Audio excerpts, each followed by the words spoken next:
Hey everyone, welcome back to Unmuted. This is Mary Melody Marquez, and we are going to talk about something very different today.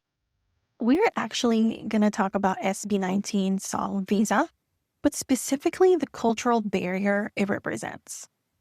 So, as you know, there is a pattern where we refuse, and when I say we, I'm not talking about me or the 18 community, but a big chunk of the Filipino people. Okay.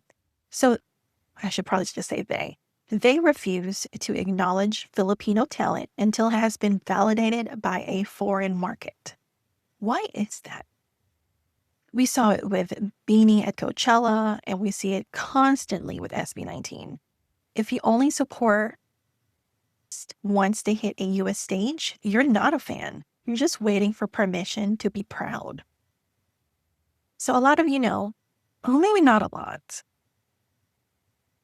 Well, the close people in my life know that I'm a huge fan of SB19 because number one, they are self-produced. They have their own company. Their work ethic is undeniable. Beyond the amazing chef's kiss music, their humor is exactly my style. It's sarcastic, but honest. But the disconnect is real. I just want to know, why is our home so judgmental? We're quick to call our own artists trying hard until a billboard in Times Square tells us otherwise. That switch is a sign of deep-seated insecurity. So let's talk about it. So this ties directly into how we process information. Of course, I'm going to tie this back to the response blueprint. If your first instinct when seeing local success is to find a flaw or stay silent until they make it elsewhere, you're operating on a reactive mindset. You're letting a colonial standard dictate what you find valuable. So the goal is to audit that judgment. Why do we need a foreign stamp of approval to admit that what we have here is world class? SB19 are doing the work, writing the songs, and producing the content right now. They shouldn't have to leave the country to be respected by it.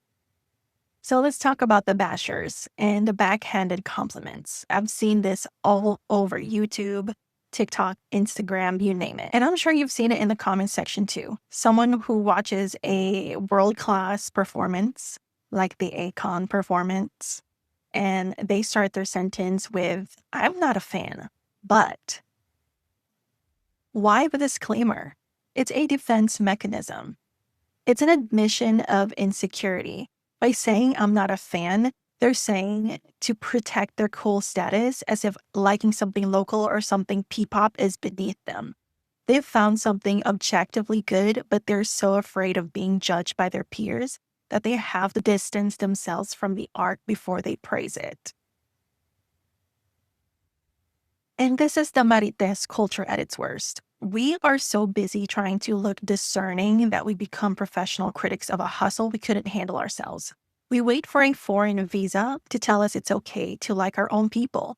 If you can only admit something is good after it has been cleared by a Western audience, you're not being a critic, you're being a follower.